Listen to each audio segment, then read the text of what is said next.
How would you describe the sense of community in Diamond Heights, Phase 1?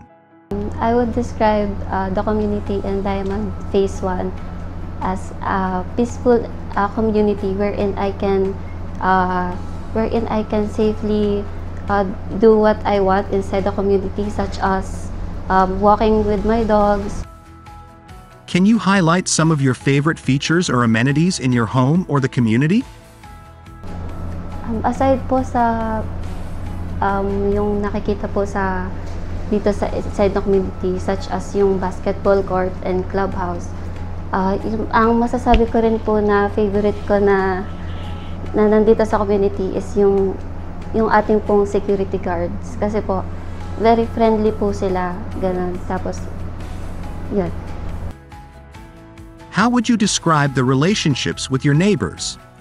Is there a strong sense of community? I think po yung mga neighbors po namin ay masasabi ko po reliable po sila. Kasi po, yun nga po, parang tatlo lang po kami dun sa bahay namin, and alam po nila yun.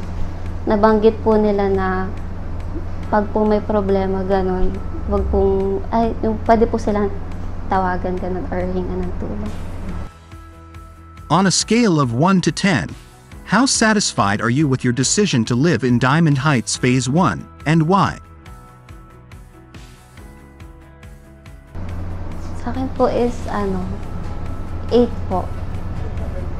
Kasi po, yung sa simula po kasi, there are some issues po sa house, gano'n. Pero, as time goes by naman po, na parang nasolusyon naman po yun sa tulong po ng management and ng mga staff po. Would you recommend Diamond Heights to your friends?